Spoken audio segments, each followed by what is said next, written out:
예수 안에 소망이 있네. 내 빛과 힘 나의 노래. 환난 중에 도우시는 주 나의 견고한 반석.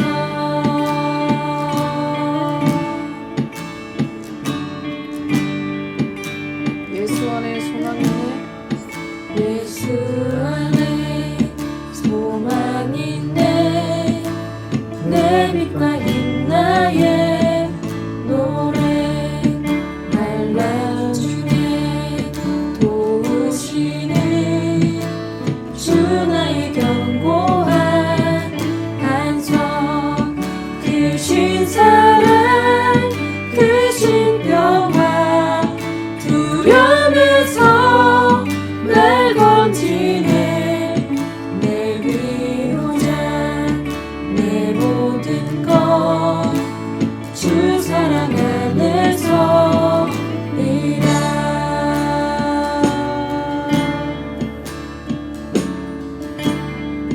예수 안에 소망 있네.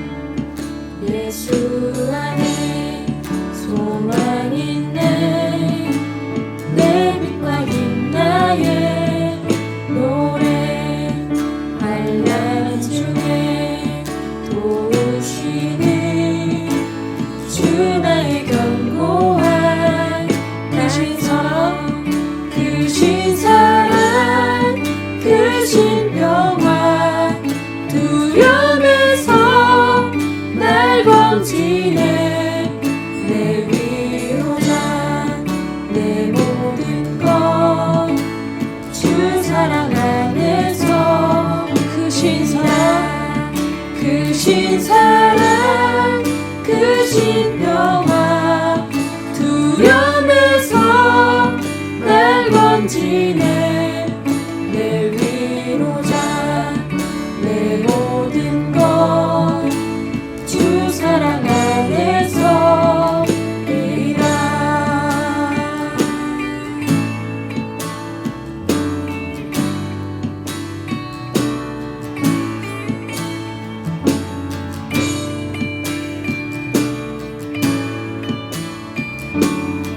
주 예수의 능력으로. 주 예수의 능력으로 내 속에 두려움 없네. 나의 삶 모든 순간 주께서 다스리. 다시 한 번 더. 주 예수의 능력으로 내 속에 두려움. 나의 사는 모든 순간 주께서 다스리시네. 주께서 다스리. 주께서 다스리. 주께서 다스리시네. 어느 것도 주 손에서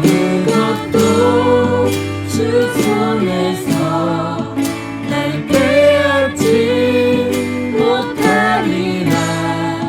주 오신 날 기다리며 주 능력 안에서.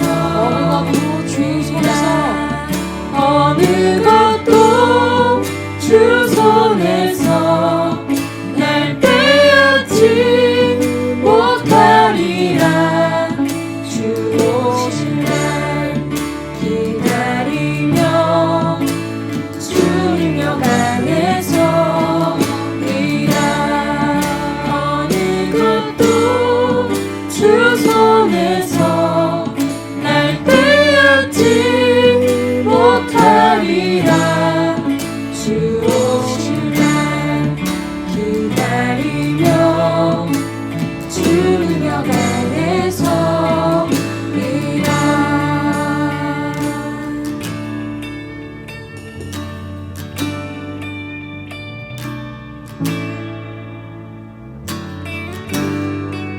사람의 몸을 입으심으로 우리와 같이 되신 완전하신 그 예수 그리스도를 찬양합니다. 그 변함없는 사랑, 완전한 사랑 우리에게 허락하여 주심을 감사드리며 이 시간 우리들의 찬송을 받아 주옵소서.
부귀와 영화도 그 어떤 비밀도 주와 날 멀게 하지 못해. 세상 그 누구도 주와 날 끊지 못하네.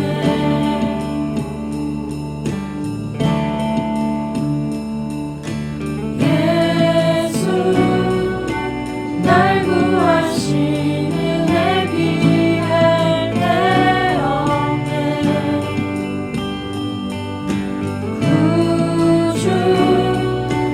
영원히 주님만을 나 찾으리.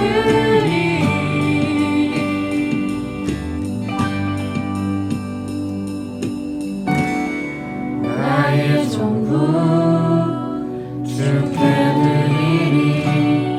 나 겸손히 주의 영 앞에 경배. 나는 안에 주 나의 전부. 변함없는 사랑, 변함없는 사랑.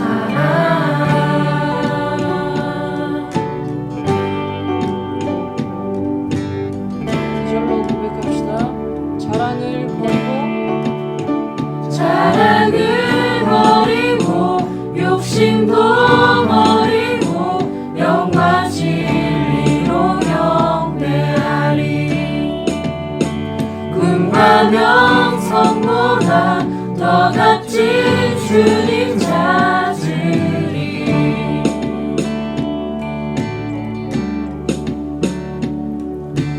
예수 날 구하신 은혜 비할 데 없네. 구주 영원히 주님만을 나 찾으리. 나의 전부 주께 드리리. 나의 전부 주께 드리리.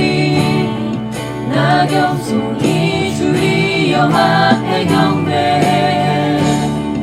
나는 안에 주 나의 전부. 변함없는 사랑, 변함없는 사랑. 나의 전부 주께 드리리. 나 겸손히 주의 영 앞에 경배해. 나는 안에 주 나의 전부.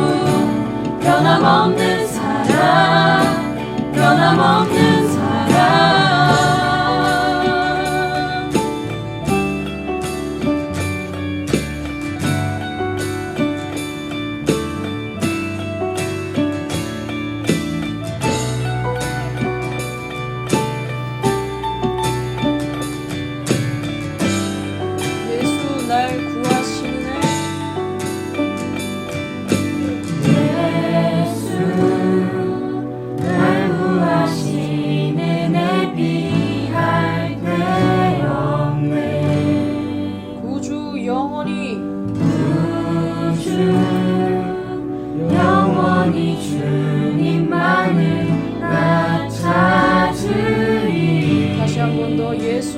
구하신 예수 날 구하신 은혜 비할 데 없네. 구주 영원히 주님만을 나 찾으리. 우리 전심으로 나의 전부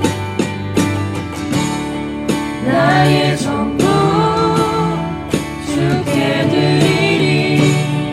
나 겸손히 주의 영 앞에 경배해. 나는 안에 주 나의 전부. 변함없는 사랑 변함없는 사랑. 나의 전부 주께 드리리. 나 겸손히 주의 영 앞에 경배해. 나는 안에 주 나의 전부. 변함없는 사랑 변함없는 사랑.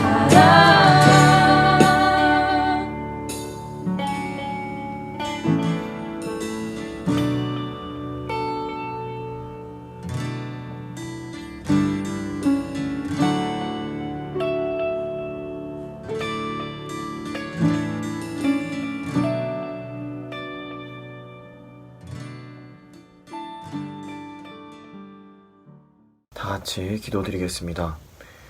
지금도 살아계셔서 역사하시는 하나님 아버지 감사합니다. 우리가 각자의 자리에서 주님을 예배하고 주님을 찬양하게 하심에 너무나도 감사드립니다.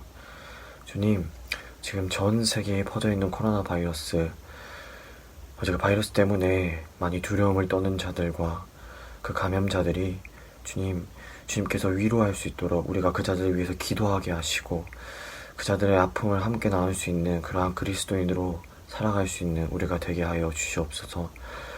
지금 온 나라가 주님 혼돈의 시간을 보내고 있고 그 가운데서 우리가 먼저 그 자들에게 손을 내밀고 우리가 그 자들을 위해서 먼저 기도하고 우리가 이 나라와 우리가 각 교회 그리고 주님 믿는 그 백성들을 위해 기도할 수 있는 우리가 될 수 있도록 주님 우리를 그렇게 인도하여 주시옵소서. 말씀 전하시는 목사님의 주님 귀한 말씀을 듣습니다. 주님께서 그 입술을 주장하셔서 은혜의 말씀이 선포되어질 때 우리가 또 한 주간 살아가는 그 삶 가운데서 큰 힘과 은혜가 될 수 있도록 주님께서 우리를 이끌어 주시옵소서. 주님의 은혜 없이는 살아갈 수 없는 우리입니다. 주님의 은혜의 강물을 더욱더 간절히 원하는 우리 갓드림 청년회가 될 수 있도록 주님께서 도와주시옵소서. 감사드리며 예수님 이름으로 기도합니다. 아멘. 다 같이 말씀 찾도록 하겠습니다. 오늘 우리에게 주신 말씀은 열왕기하 16장 10절에서 20절 말씀입니다. 열왕기하 16장 10절에서 20절 말씀입니다. 다 찾으신 줄 알고 다 같이 봉독하도록 하겠습니다. 아하스 왕이 아수르의 왕 디글랏 빌레셋을 만나러 다메섹에 갔다가 거기 있는 제단을 보고 아하스 왕이 그 제단의 모든 구조와 제도의 양식을 그려 제사장 우리아에게 보냈더니 아하스 왕이 다메섹에서 돌아오기 전에 제사장 우리아가 아하스 왕이 다메섹에서 보낸 대로 모두 행하여 제사장 우리아가 제단을 만든지라. 왕이 다메섹에서 돌아와 제단을 보고 제단 앞에 나아가 그 위에 제사를 드리되 자기의 번제물과 소제물을 불사르고 또 전제물을 붓고 수은제 짐승의 피를 제단에 뿌리고 또 여호와의 앞 곧 성전 앞에 있던 놋 제단을 새 제단과 여호와의 성전 사이에 옮겨다가 그 제단 북쪽에 그것을 두니라. 아하스 왕이 제사장 우리아에게 명령하여 이르되 아침 번제물과 저녁 소제물과 왕의 번제물과 그 소제물과 모든 국민의 번제물과 그 소제물과 전제물을 다 이 큰 제단 위에 불사르고 또 번제물의 피와 다른 제물의 피를 다 그 위에 뿌리라. 오직 놋 제단은 내가 주께 여쭐 일에만 쓰게 하라 하매 제사장 우리아가 아하스 왕의 모든 명령대로 하였더라. 아하스 왕이 물두멍 받침의 옆판을 떼내고 물두멍을 그 자리에 옮기고 또 놋바다를 놋소 위에서 내려다가 돌판 위에 그것을 두며 또 안식일에 쓰기 위하여 성전에 건축한 낭실과 왕이 밖에서 들어가는 낭실을 아스르 왕을 두려워하여 여호와의 성전에 옮겨 세웠더라. 아하스가 행한 그 남은 사적은 유다 왕 역대 지략에 기록되지 아니하였느냐. 아하스가 그의 조상들과 함께 잠에 다윗 성에 그 열조와 함께 장사되고 그의 아들 히스기야가 대신하여 왕이 되니라. 아멘. 이는 살아계신 하나님의 말씀입니다. 오늘 목사님께서 전해주실 말씀 제목은 세상의 시선을 뺏기지 마라입니다. 많은 은혜 누리시기 바랍니다.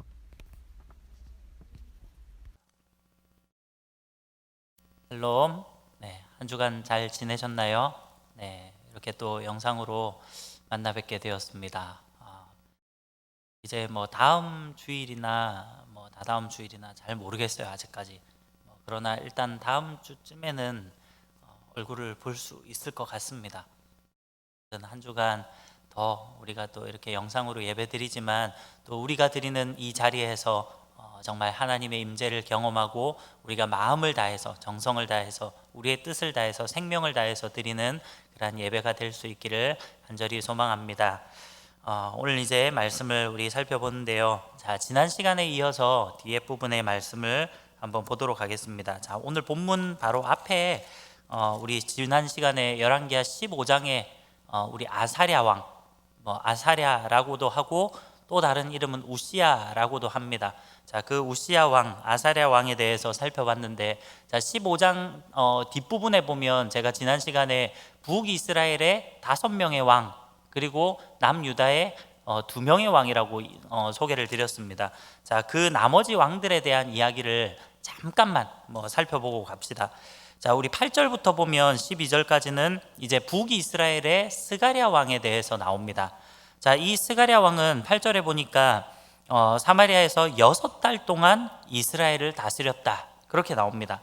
자, 고작 6달 동안을 다스린 왕, 이 스가랴 왕은 거기에 나오는 대로 여로보암의 아들이었다, 이렇게 나옵니다. 자, 여로보암, 초대 왕을 말하는 것이 아니라 여로보암 2세를 이야기하는 거죠. 그 여로보암 2세의 아들이었습니다.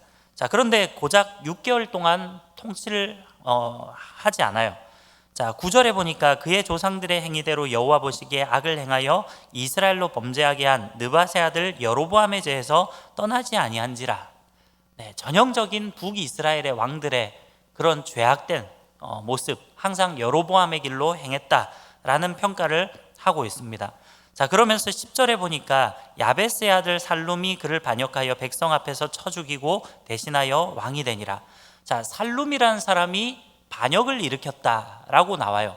자, 그러면서 11절에 보면 스가랴의 남은 사적은 이스라엘 왕 역대지략에 기록되니라. 자, 전형적인 열왕기의 그런 한 왕을 마무리 지을 때 나오는 멘트고요. 자, 12절에 보니까 여호와께서 예후에게 말씀하여 이르시기를 내 자손이 4대 동안 이스라엘 왕위에 있으리라 하신 그 말씀대로 과연 그렇게 되니라, 그렇게 이야기하고 있습니다. 자, 결국은 하나님의 말씀, 하나님의 그 약속이 성취되어졌다, 이루어졌다라는 것을 언급하고 있는데, 자, 이러한 언급이 언제 있었냐? 여러분들이 기억을 잘 하지 못하겠지만 이 열왕기하 앞쪽에 보면 이런 내용들이 있습니다. 열왕기하 10장 30절 말씀해 보니까 여호와께서 예후에게 이르시되 내가 나 보기에 정직한 일을 행하되 잘 행하여 내 마음에 있는 대로 아합 집에 다 행하였은즉 내 자손이 이스라엘 왕위를 이어 4대를 지내리라 하시니라, 그렇게 이야기를 합니다. 자, 지금 이 말씀은 누가 들은 이야기입니까? 바로 예후가 들은 이야기입니다. 자, 북이스라엘의 예후 왕 기억이 나시나요? 자, 오므리 왕족 기억납니까? 네, 아합의 아버지의 이름이 오므리였는데, 자, 그 오므리가 반역을 일으키고 왕이 된 이후에 오므리부터 시작해가지고 아합과 또 그 아들들 해가지고 총 4대에 걸쳐서 왕을 하죠. 그런데 그때 하나님께서 이 아합 집에 대한 심판을 이미 또 예고하시면서 그때 하나님께서 도구로 쓰신 사람이 바로 예후였습니다.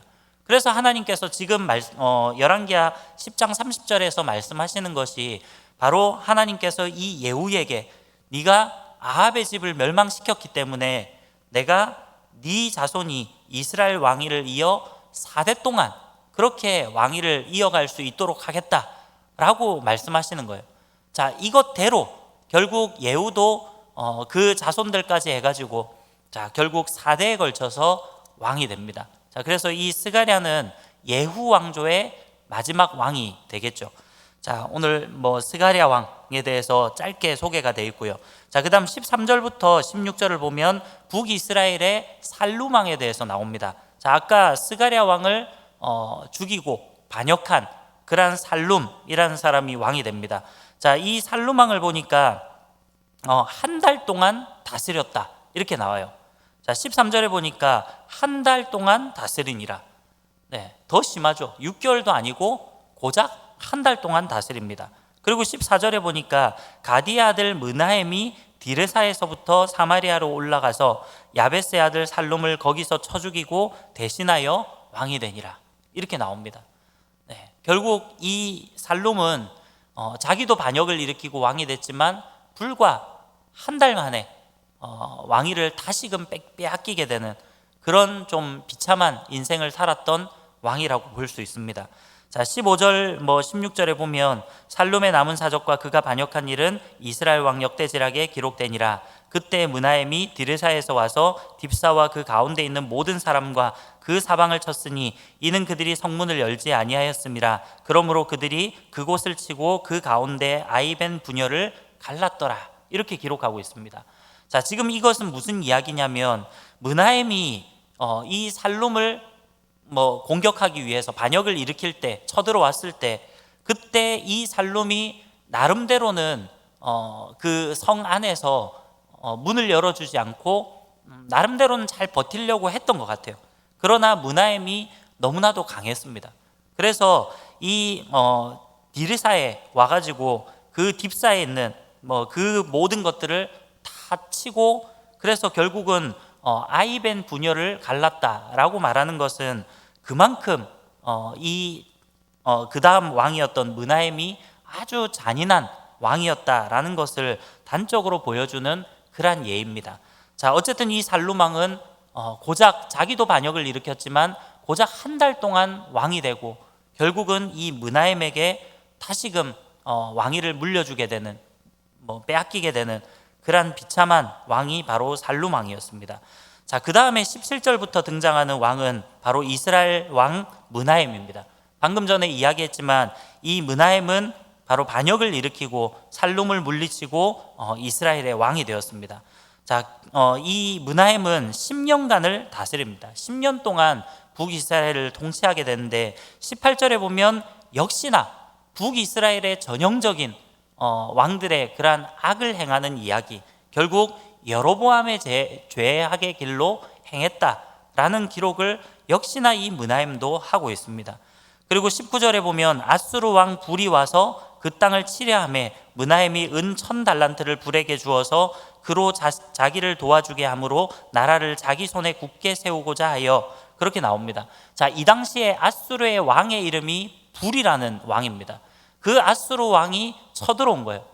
근데 이 므나헴은 결국 자신이 전쟁에서 이길 수 없다라는 것을 빨리 깨닫고 결국은 은 1000달란트를 이 아수르 왕에게 상납하게 되는 그런 일들을 합니다. 그래서 결국은 그 뒤에 보니까 20절에 그 은을 이스라엘 모든 큰 부자에게서 강탈하여 각 사람에게 은 50세겔씩 내게 하여 아수르 왕에게 주었더니 이에 아수르 왕이 되돌아가 그 땅에 머물지 아니하였더라. 그렇게 기록하고 있습니다. 어쨌든 은 1000달란트를 자기 나름대로는 지혜라고 하면 지혜겠죠. 그러나 어쨌든 이것은 결코 하나님 보시기에는 옳은 행동은 아닙니다. 왜냐하면 자기가 마련한 그런 돈도 아니고 결국은 백성들에게 세금을 더 걷어서 백성들이 더 살기 힘들도록 그렇게 만들어서 결국 그 위기를 모면했던 그런 어리석은 왕이 바로 이 므나헴이었다라는 것입니다. 자, 그래서 21절 22절에 보면 역시나 열왕기의 전형적인 마무리로 므나헴의 남은 사적과 그가 행한 모든 일은 이스라엘 왕 역대지락에 기록되지 아니하였느냐. 므나헴이 그의 조상들과 함께 자고 그의 아들 브가히야가 대신하여 왕이 되니라. 그렇게 기록하고 있습니다. 자, 그래도 므나헴은 어쨌든 자기의 아들에게 왕위를 물려줍니다. 자, 그 다음에 23절부터 등장하는 왕이 바로 그 아들이었던 브가히야입니다. 자, 이 북이스라엘의 브가히야 왕, 이 브가히야 왕은 2년간을 통치하게 됩니다.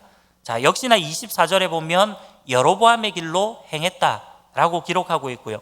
그러면서 25절에 보니까 그 장관 르말랴의 아들 베가가 반역하여 사마리아 왕궁 호이소에서 왕과 아르곱과 아리엘을 죽이되 길앗 사람 50명과 더불어 죽이고 대신하여 왕이 되었더라.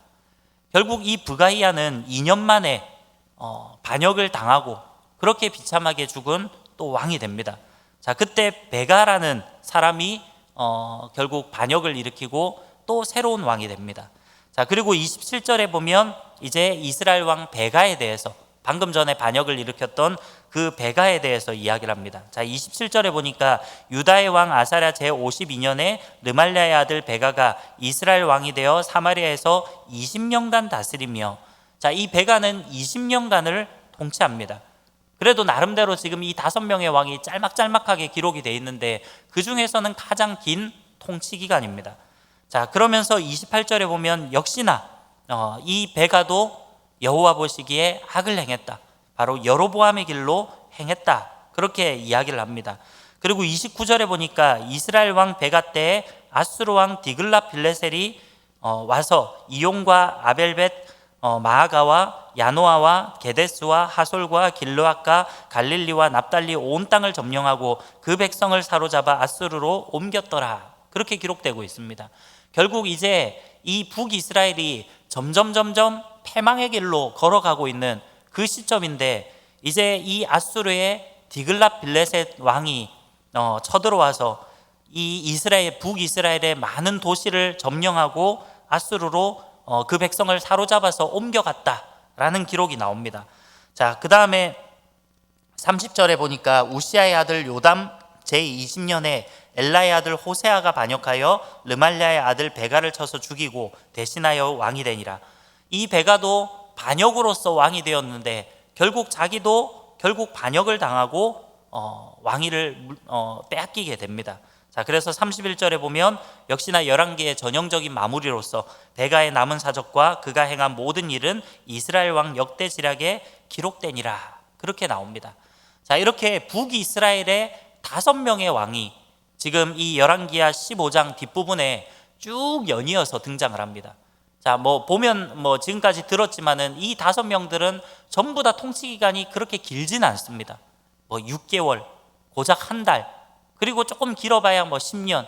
제일 긴 사람이 베가가 무나임이 10년이었고 또 이 브가히야가 2년, 그리고 베가가 그나마 20년을 통치하는, 어쨌든 그렇게 짧은 시간 동안에 이렇게 5명의 왕들이 전부 다 반역을 일으키고 계속해서 그렇게 왕위가 바뀌어지는 그런 내용들이 나옵니다. 자, 그리고 마지막에 아까 베가를 죽이고 새롭게 왕이 된 그 호세아라는 왕이 나중에 등장하겠지만 이 호세 왕이 바로 북이스라엘의 마지막 왕입니다. 자, 결국 이때부터 이 북이스라엘은 엄청나게 나라의 국운이 기울었다라고 볼 수 있습니다.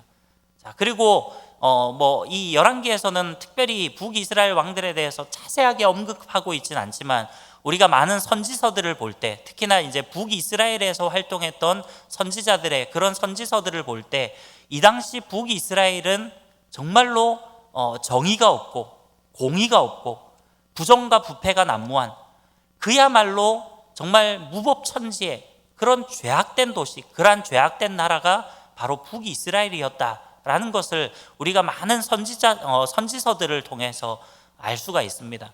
결국은 하나님의 뜻대로 행하지 않고 그렇게 죄악된 길로 계속해서 나아갔을 때 나라가 점점 국운이 쇠하여 가는, 나라가 패망하여 가는 그 길로 지금 길을 걸어가고 있다라는 것을 오늘 이 열왕기하 15장에서 보여주고 있습니다. 자, 그리고 나서 32절부터는 이제 남유다의 요담 왕에 대해서 기록을 합니다. 자, 이 요담 왕은 우리가 지난 시간에 봤던 우시야 왕, 아사랴 왕, 같은 이름이라 했습니다. 그 우시야 왕의 아들입니다. 자, 32절에 보니까 이스라엘 왕 르말라의 아들 베가 제2년에 유다 왕 우시아의 아들 요담이 왕이 되니 나이가 25세라 예루살렘에서 16년간 다스리니라. 그의 어머니의 이름은 여루사라 사독의 딸이더라. 자, 이 요담 왕은 25세 25살에 왕이 되었고요. 그리고 16년 동안 남유다를 통치하게 됩니다. 자, 그 어머니는 사독의 딸인 여루사라는 이름의 어머니입니다. 자, 이 여루사의 뜻은 소유라는 그런 뜻을 갖고 있는데 그 아버지 이름이 사독이라고 돼 있잖아요.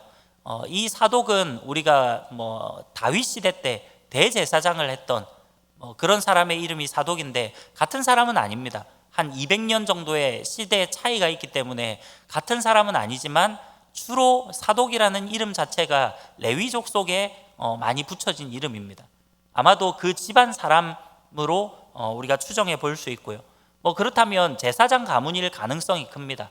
자, 그렇게 봤을 때 이 어머니 여루사도 역시나 신앙의 가정에서 태어났을 그런 가능성이 크다라는 거죠.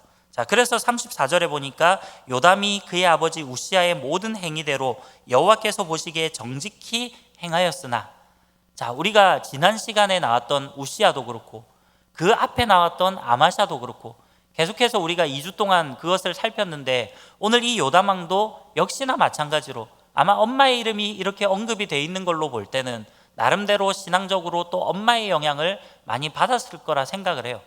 아무튼 여기에서는 그 아버지 우시아가 행한 대로 역시나 정직하게 행했다, 하나님 보시기에 정직하게 행했다라고 이야기를 합니다. 자, 계속해서 반복적으로 이야기하지만 이 남유다의 왕들을 이야기할 때 그 사람의 왕의 모든 일생이 완전히 순전했다라고 보기보다는 어쨌든 전반적인 성경의 평가는 정직한 왕이었다라는 것이고, 물론 이제 부정적인 좀 그런 내용들이 들어가죠. 자, 그것이 뭡니까?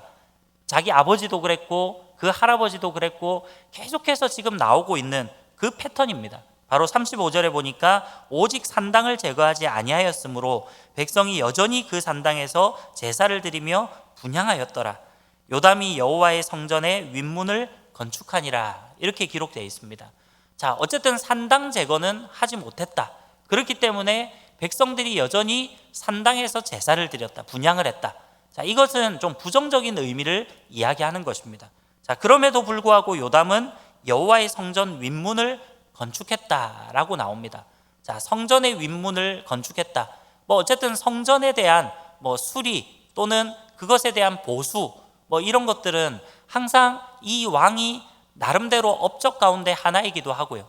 그리고 무엇보다도 이 왕이 지금 여기 나오는 요담 왕은 어쨌든 성전의 윗문을 건축했다. 이 말은 그 당대에 물론 대제사장의 역할도 있겠지만 어쨌든 이 왕이 종교적으로, 다시 말하면 신앙적으로는 그래도 하나님 보시기에 나름대로 애를 썼던 그런 부분들로 보여집니다. 자, 아무튼 이 요담 왕은 하나님 보시기에는 정직하게 행했습니다. 그러나 산당은 제거하지 않았습니다. 자, 그렇기 때문에 36절 뒤에 이제 내용에 보면 36절은 전형적인 또 열왕기의 마무리고요. 자, 요담의 남은 사적과 그가 행한 모든 일은 유다 왕 역대지략에 기록되지 아니하였느냐 나오고 37절에 보니까 그때 여호와께서 비로소 아람 왕 르신과 르말라의 아들 베가를 보내어 유다를 치게 하셨더라. 그렇게 나옵니다. 자, 갑자기 뜬금없이 이 요담 왕은 나름대로 정직한 왕이었고 비록 산당은 제거하지 않았지만 여호와의 성전의 윗문을 건축할 정도로 나름대로 정직하게 행했는데도 불구하고 지금 이 내용에 보니까 바로 아람 왕 르신과 르말라의 아들 베가가 북이스라엘의 왕이죠. 아까 베가 왕 베가가 같이 연합해서 동맹을 맺고 아람과 북이스라엘이 동맹을 맺고 지금 남유다를 쳐들어오게 되는 그런 상황을 이야기하고 있는 겁니다. 자, 그러면서 38절에 보면 요담이 그의 조상들과 함께 자매 그의 조상 다윗성의 조상들과 함께 장사되고 그 아들 아하스가 대신하여 왕이 되니라. 그렇게 기록하고 있습니다. 자, 이것은 우리가 이 짧은 그것에 대해서 정확하게 어떻게 평가를 내리긴 그렇지만 왜 하나님께서 과연 이 요담 시대 때 아람과 북이스라엘을 보내셔서 이 남유다를 치게 하셨는가? 자, 이것에 대해서는 많은 신학자들의 의견이 조금씩은 갈립니다. 그러나 대체적인 신학자들의 의견은 바로 산당을 제거하지 않은, 그러니까 물론 요담만 제거하지 않은 것은 아니죠. 그러나 그 아버지 때 할아버지 때 계속해서 남유다가 여전히 산당이 남아있고 여전히 백성들이 그 산당에서 우상 숭배를 했던 그런 것에 대한 징계로 보는 것이 보통 많은 신학자들이 보는 관점입니다. 자, 아무튼 이 정도로 정리를 하시면 될 것 같고, 자, 오늘 이제 우리가 살펴보고자 하는 우리 본문 속의 왕이 바로 아하스 왕인데, 자, 이 16장으로 넘어가서요. 오늘 본문은 10절부터 읽었지만 우리가 앞에 1절부터 9절도 잠깐만 살펴보고 가도록 하겠습니다. 자, 1절에 보니까 르말랴의 아들 베가 제17년에 유다의 왕 요담의 아들 아하스가 왕이 되니, 자, 아하스가 바로 요담의 아들이었다라고 나오죠. 자, 아하스가 새로운 왕이 됩니다. 근데 2절에 보니까 아하스가 왕이 될 때 나이가 20세라 예루살렘에서 16년간 다스렸으나 그의 조상 다윗과 같지 아니하여 그의 하나님 여호와께서 보시기에 정직히 행하지 아니하고, 그렇게 나옵니다. 자, 그나마 지금 아마샤 또 그리고 아사랴 그리고 또 지금 요담까지 나름대로는 지금 자기의 선대들은 다 나름대로 정직하게 행했던 왕들이었습니다. 비록 산당은 제거하지 않았더라도 나름대로는 정직하게 행했던 왕들이 쭉 지금 남유다를 이어갔어요. 그런데 지금 뜬금없이 이 아하스 왕에 대한 기록이 어떻게 되어 있습니까? 바로 여호와 보시기에 정직히 행하지 못했다라는 거예요. 악을 행했다라는 것이죠.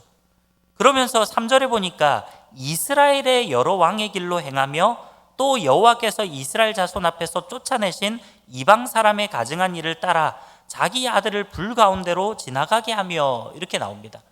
자, 남유다의 왕인데도 불구하고 북이스라엘 왕들의 길로 갔다라는 표현을 써요.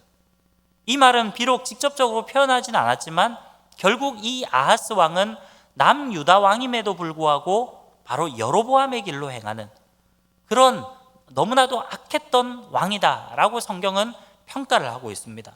그 악한 행위 중에 하나를 단적으로 지금 3절에서 제시하고 있는데 그게 무엇입니까? 바로 하나님께서 쫓아내신 그러한 이방 사람의 가증한 일을 따라서 자기 아들을 불 가운데로 지나가게 했다. 제사를 지낼 때 하나님 앞에 제사를 지낸 것이 아니라 사실은 우상 앞에 지금 이방 신들을 섬겼다라는 이야기를 하는 것입니다. 그리고 그 제사를 지낼 때에는 바로 이방 그런 문화대로 자기 자식들을 지금 불 가운데로 지나가게 했다. 어쩌면 이것은 인신제사, 사람을 제물로 바치거나 사람을 태우는 행위들, 이런 것들을 통해서 그런 가짜 신들, 이방 신들을 기쁘게 한다라고 그 당시에 이방 사람들은 그렇게 믿었기 때문에요. 이방 사람들 입장에서 생각해 보면 자기 신이 바로 사람을 제물로 바칠 때 기뻐한다라고 이렇게 이방 사람들은 생각했기 때문에 바로 이 아하스가 그런 이방의 제사 문화, 이방 신들의 그 문화를 보고 지금 따라하는 이런 사람이었다라는 것을 기록하고 있는 것입니다. 자, 이 3절의 내용으로 볼 때 이 아하스가 얼마나 악한 왕인지를 단적으로 보여주고 있는 그러한 상황이라는 거예요. 지금까지 남유다의 왕들 중에 물론 악한 왕들도 있었습니다. 그러나 악한 왕들이 있다 할지라도 지금 이 아하스 왕은 정말로 심각한 그런 신앙적인 죄악을 저지르는 그런 악한 왕이었다라는 것을 보여주고 있고요. 4절에 보니까 또 산당들과 작은 산 위와 모든 푸른 나무 아래에서 제사를 드리며 분향하였더라. 이것은 결국은 산당과 작은 산이든지 아니면 푸른 나무 아래든지 어쨌든 눈에 보이는 모든 곳에서 이방 제사를 드렸다라는 것을 이야기하고 있는 것입니다. 자, 그래서 5절에 보니까 이때 아람 왕 르신과 이스라엘의 왕 르말랴의 아들 베가가 예루살렘에 올라와서 싸우려 하여 아하스를 애워쌌으나 능히 이기지 못하니라. 그렇게 기록하고 있습니다. 자, 다시금 지금 자기 아버지 요담 때 이 두 왕, 아람 왕이었던 르신과 북이스라엘의 왕이었던 베가가 같이 연합해가지고 동맹을 맺고 남유다를 쳐들어왔습니다. 근데 지금 이 아하스 때 다시금 쳐들어온 것이에요. 근데 쳐들어왔는데 5절의 기록에 보면 뭐라고 얘기를 합니까? 아하스를 에워쌌으나, 이 말은 유다를 에워쌌다라는 거죠. 결국 예루살렘을 에워싼 것입니다. 그런데 능히 이기지 못했다라고 표현을 해요. 이 말로만 보면, 이 5절만 보면 지금 아람 왕 르신과 이스라엘 왕 베가가 패배를 하고 결국 침공하지 못하고 그냥 패배를 한 것으로 그렇게 비춰집니다. 그런데 우리가 병행 구절인 역대하를 보면 그렇지 않다라는 거예요. 우리 역대하 28장 5절부터 15절에 보면 거기에 나오는 내용들을 볼 때는 오히려 이 아람 왕 르신과 이스라엘 왕 베가가 남유다에 큰 패배를 안기는 그런 내용들이 등장을 합니다. 자, 그래서 그 다음 6절에 보니까 당시에 아람 왕 르신이 엘랏을 회복하여 아람에 돌리고 유다 사람을 엘랏에서 쫓아내었고 아람 사람이 엘랏에 이르러 거기에 거주하여 오늘까지 이르렀더라. 자, 비록 아마 이 5절의 표현은 결국은 능히 이기지 못했다라는 표현 자체가 예루살렘은 아마 뚫지는 못한 것 같아요. 그러나 예루살렘을 뚫지 못한 대신에 지금 이 아람 왕 르신이 바로 엘랏을 침공하고 그 엘랏을 유다 땅에서부터 아람 땅으로 그렇게 돌렸다, 차지했다라는 내용이 지금 나오고 있는 겁니다. 자, 그러면서 7절에 보니까 아하스가 아수르 왕 디글랏 빌레셀에게 사자를 보내 이르되 나는 왕의 신복이요 왕의 아들이라. 이제 아람 왕과 이스라엘 왕이 나를 치니 청하건대 올라와 그 손에서 나를 구원하소서 하고 그렇게 나옵니다. 자, 결국은 공격을 당하니까 지금 이 아하스의 선택이 무엇이었냐면 바로 아수르 왕 디글랏 빌레셀에게 도움을 요청합니다. 자, 도움을 요청하면서 나를 도와달라라고 이야기를 하는 거예요. 심지어는 나는 왕의 신복입니다. 다시 말하면 옛날 우리 역사에서도 그런 때가 있지만 어쨌든 신하의 나라, 우리 유다가 바로 아수르의 신하의 나라입니다 라는 것을 스스로 인정하는 꼴이 되어버린 거죠.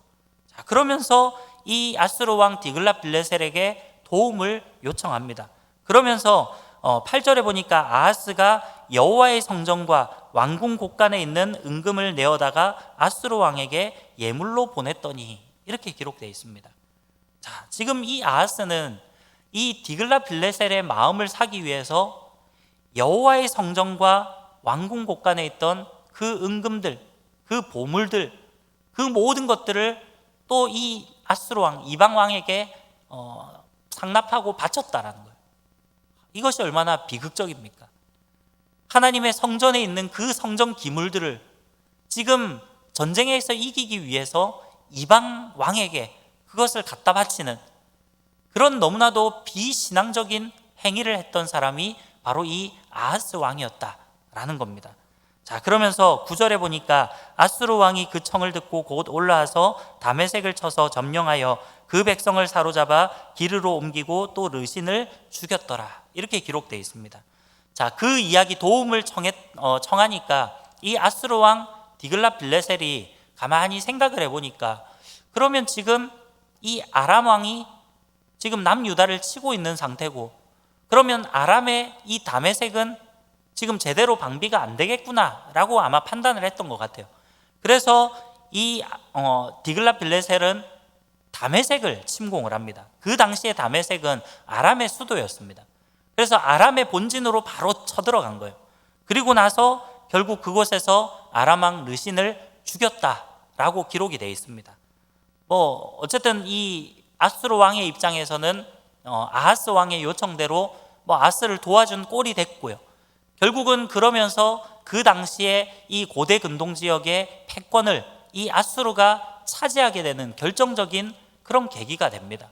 왜냐하면 그 당시에 나름대로 아수르는 떠오르고 있는 신흥 국가였고 아람은 이전까지는 그래도 나름대로 강력하게 그 고대 근동 지역을 차지했던 나라였기 때문에 이 아람과 아수르 사이의 전쟁이 어떻게 되느냐가 상당히 중요한 부분이기도 했습니다. 자, 그래서 이 아람이 이때부터 아수르에게 함락을 당하고 결국 아수르가 더 세력을 키운 이후에 결국 북이스라엘까지도 멸망시키는 이런 신흥 강국으로 자리 잡게 되는 그러한 계기가 된 것이죠.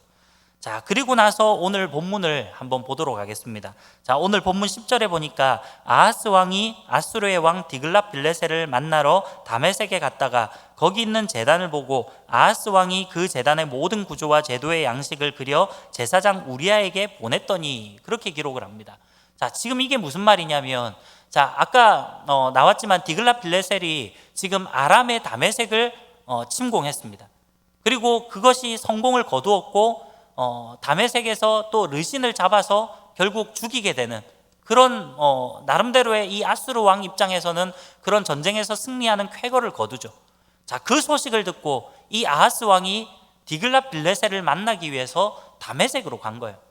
아마도 자기를 그래도 도와줬으니까 어쨌든 이 디글랏빌레셀을 또 높여주고 나름대로 가서 인사라도 하고 고맙습니다, 절이라도 하고 오고 하려고 이 다메섹에 있다라는 이야기를 듣고 다메섹으로 가게 되는 거죠. 근데 그 다메섹에서 가서 보니까 그곳에 있는 그 제단, 이 다메섹에서 제단이 있다라는 말은 무슨 말이겠습니까? 여호와의 제단이겠습니까? 아니요, 그렇지 않죠. 다메섹에 있는 제단은 바로 아람 사람들이 아람 자신의 신들을 섬기는 그 제단을 이야기하는 거예요. 다시 말하면 이방의 제단을 보고 너무나도 그게 마음에 든 거예요. 흡족했다라는 거예요.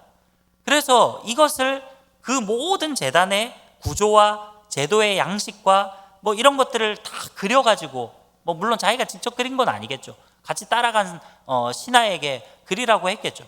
그래서 그것을 다 그려가지고 그것을 먼저 그런 사신을 통해 이런 그 소식 전한 사람 있잖아요. 그런 사람들을 통해서 먼저 그 본국에 유다의 예루살렘에 남아있던 그 당시에 당대 대제사장이었던 우리아에게로 그것을 보냅니다.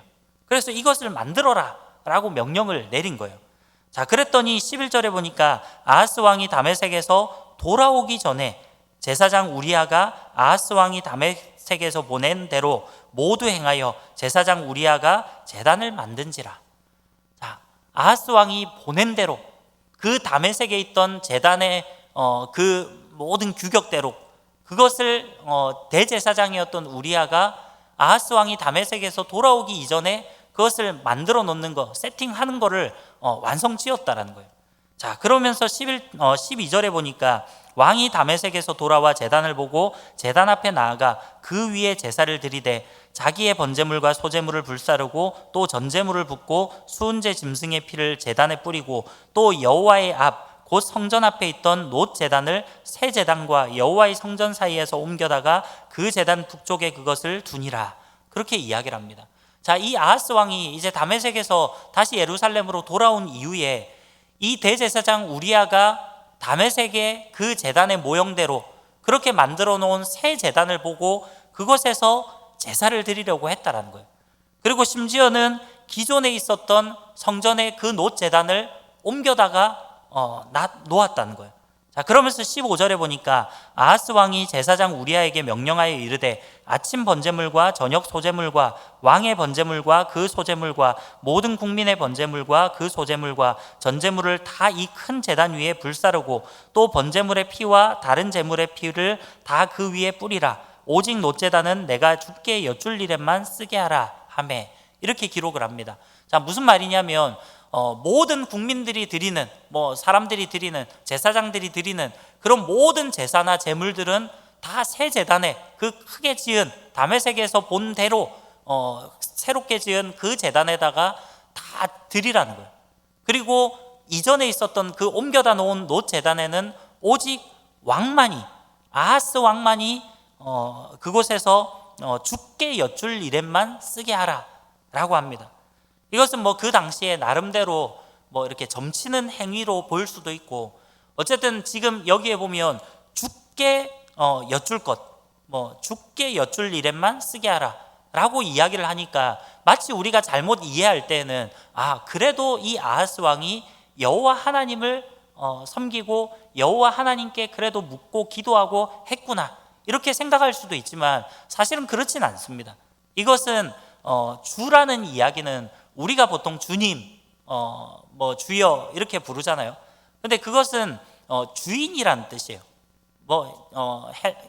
헬라어로 퀴리오스라고 부르기도 하고요. 우리가 구약에서는 아도나이라고 부르기도 하는데 주님의 이름을 부를 때 그 당시에 옛날 구약 사람들은 하나님의 이름을 야훼라는 이름을 함부로 부를 수 없었거든요.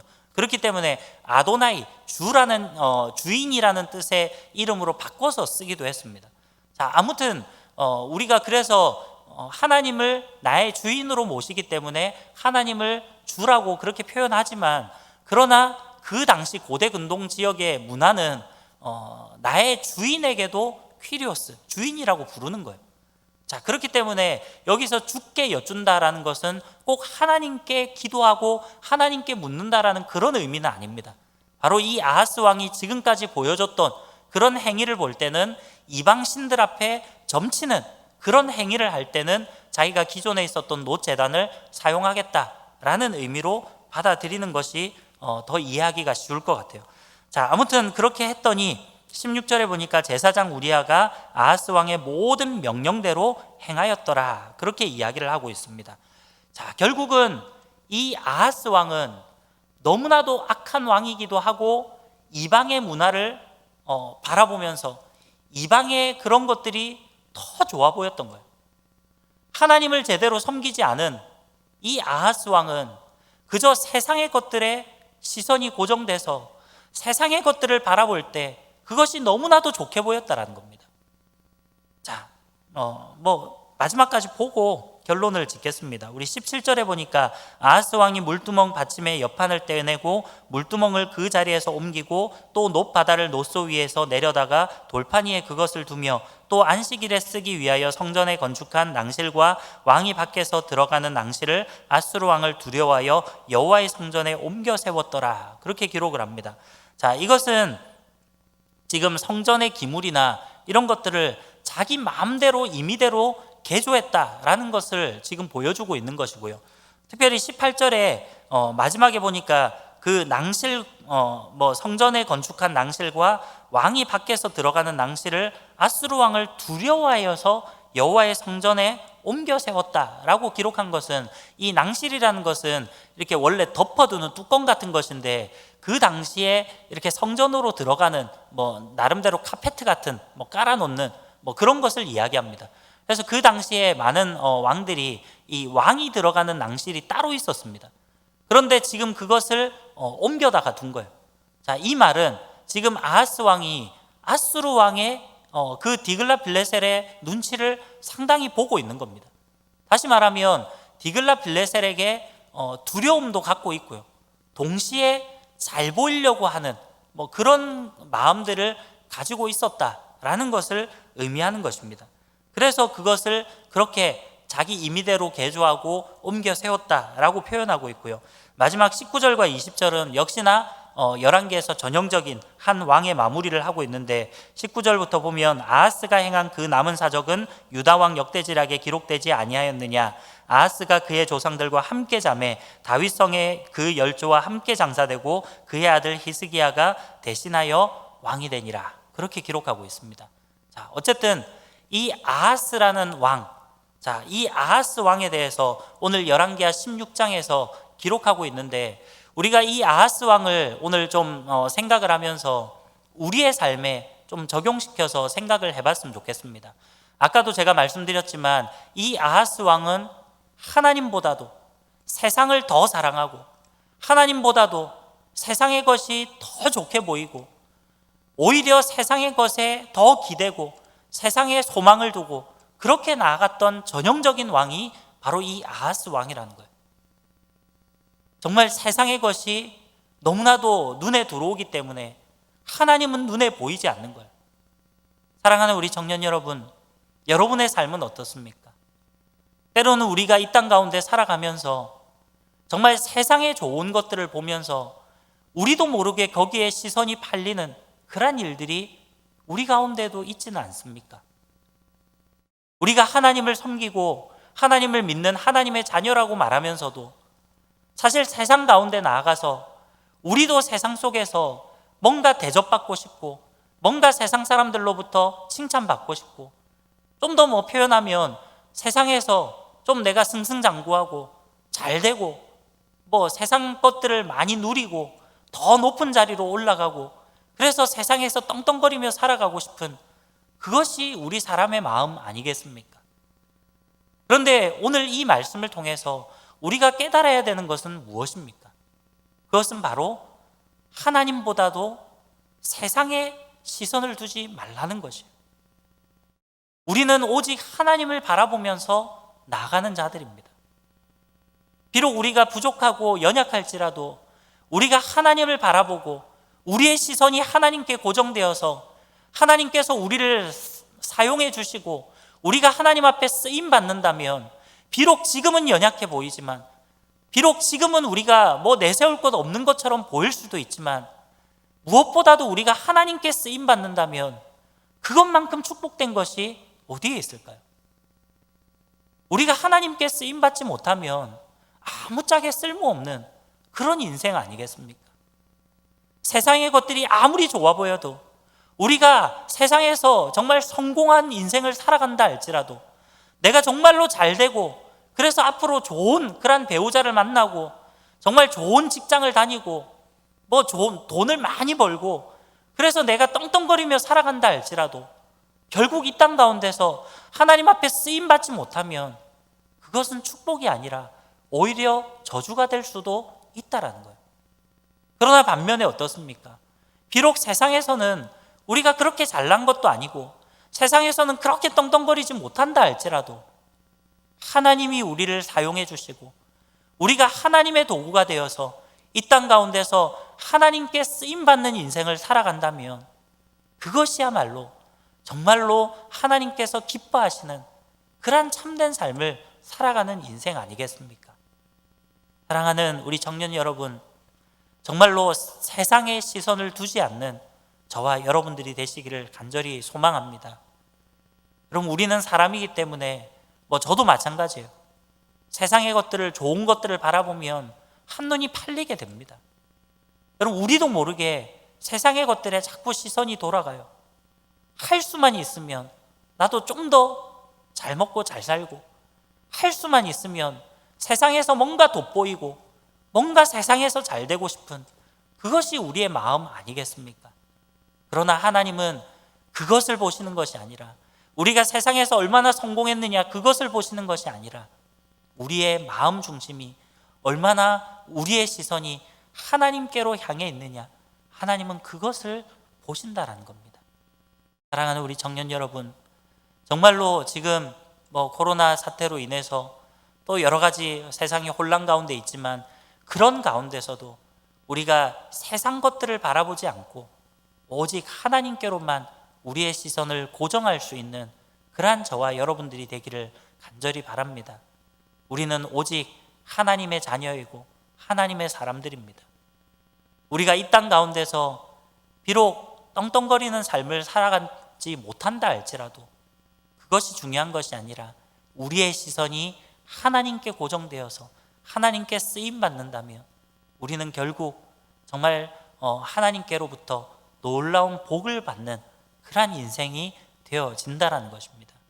오늘 이 아하스 왕을 우리가 바라보면서 이런 어리석은 세상의 시선을 팔리고 그래서 세상 것들이 좋아 보이기 때문에 세상을 동경하고 세상의 문화대로 그렇게 쫓아나갔다가 결국 하나님의 심판을 받는 그런 악한 왕이 아니라 그런 악한 사람이 아니라 오직 우리의 시선을 하나님께 두고 하나님 앞에 쓰임받고 하나님 앞에 헌신하고 더욱더 하나님 앞에 순종함으로 하나님께서 기뻐하시는 그러한 진정한 복을 누리는 삶을 살아가시는 그러한 저와 여러분들이 되시기를 간절히 소망합니다. 시간 기도하겠습니다.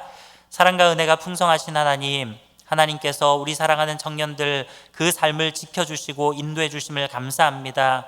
어느덧 이 코로나 사태로 우리가 또 이렇게 함께 예배당에서 예배드리지 못한 지 어느덧 한 달이 넘었습니다. 하나님, 무엇보다 우리에게 긍휼을 베풀어 주셔서 속히 이 사태가 지나가게 하시고 해결되게 하시고 하나님의 은혜 가운데 긍휼하심 가운데 우리를 붙들어 주셔서 우리가 이제 다음 주일에는 예배당에서 함께 모여 함께 주님을 찬양하며 경배하며 예배드릴 수 있도록 주님께서 모든 것들을 인도하여 주시옵소서. 특별히 오늘 말씀을 또 우리가 기억하며 나아갈 수 있도록 도와주시옵소서. 정말 이 어리석은 아하스 왕처럼 그렇게 세상의 시선을 팔려서 세상의 것들이 좋아 보이고 하나님을 버리고 정말 세상의 길로 나아가는 그러한 어리석은 삶을 살아가지 않도록 도와주시고 우리가 오직 하나님께로 우리의 시선을 고정하고 오직 하나님께 쓰임받고 하나님께 진정한 축복을 누리는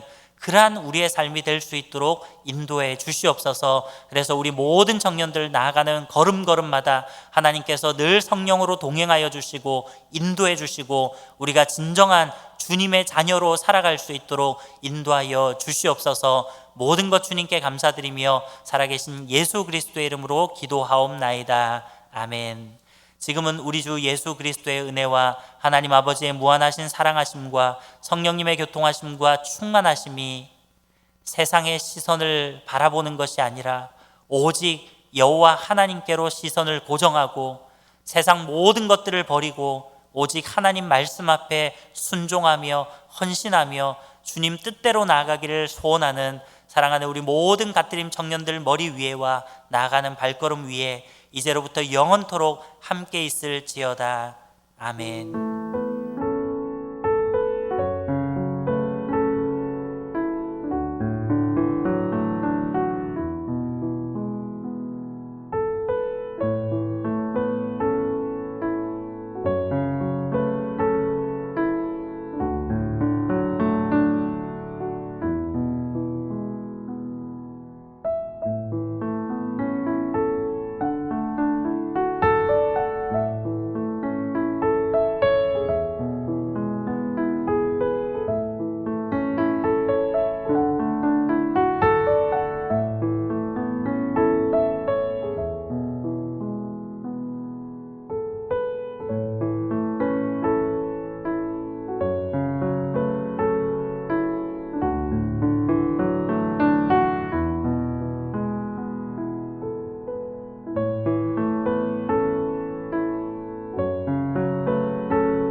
네, 안녕하십니까. 2020년 3월 29일 주일 4부 청년 예배 광고 시작하도록 하겠습니다. 이렇게 또 영상으로 찾아뵙는데요. 정말 여러분들이 보고 싶습니다. 오늘 광고할 내용도 크게 많지도 않습니다. 두 가지 정도인데요. 첫 번째는 코로나 주의 끝까지 잘 해주시고 손발 깨끗이 씻고 마스크 잘 착용해 주십시오. 그리고 두 번째는 이제 성경 통독, 여러분이 집에서 있는 만큼 성경 통독도 이제 힘써서 끝까지 믿음 생활 지키시기를 바랍니다. 청년부 거제를 넘어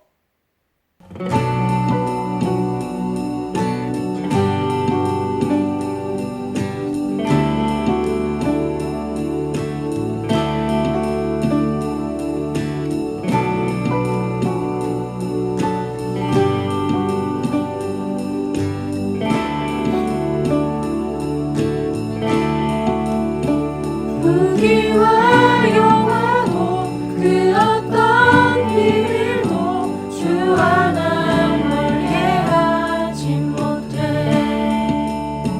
세상 그 누구도 주 하나를 끊지 못하네.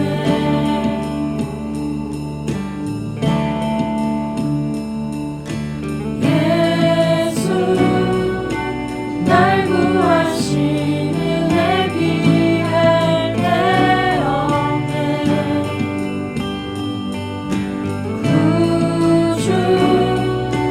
영원히 주님만을 나 찾으리.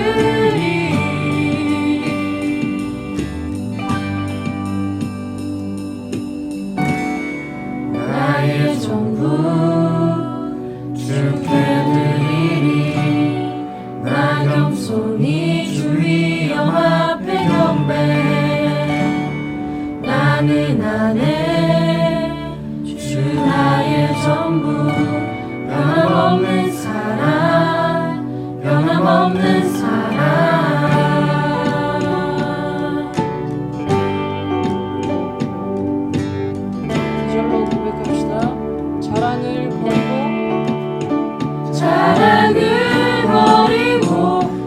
양심도 버리고 영과 진리로 경배하리.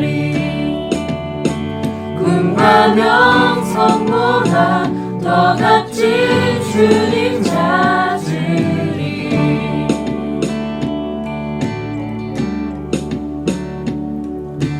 예수 날 구하신 은혜 비할 데 없네.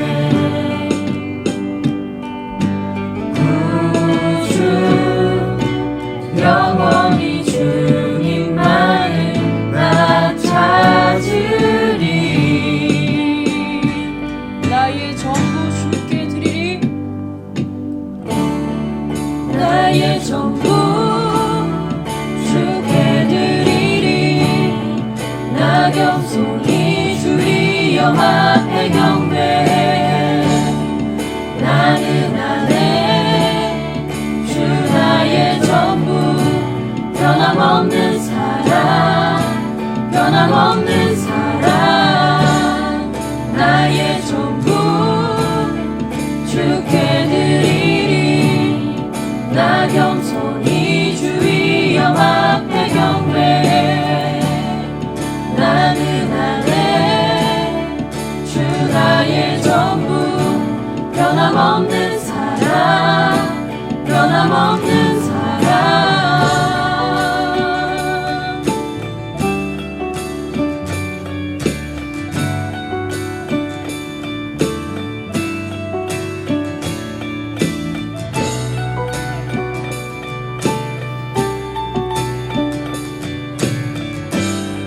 예수 날 구하시네. 예수 날 구하신 은혜 비할 데 없네. 구주 영원히 구주 영원히 주님만을 나 찾으리. 다시 한 번 더 예수 날 구하신 예수 날 구하신 은혜 비할 데 없네. 구주 영원히 주님만을 나 찾으리. 우리 전심으로 나의 전부 나의 전부 주께 드리리. 나 겸손히 주의 영 앞에 경배해. 나는 안에 주 나의 전부. 변함없는 사랑 변함없는 사랑. 나의 전부 주께 드리리. 나 겸손히 주의 영 앞에 경배해. 나는 안에 주 나의 전부. 변함없는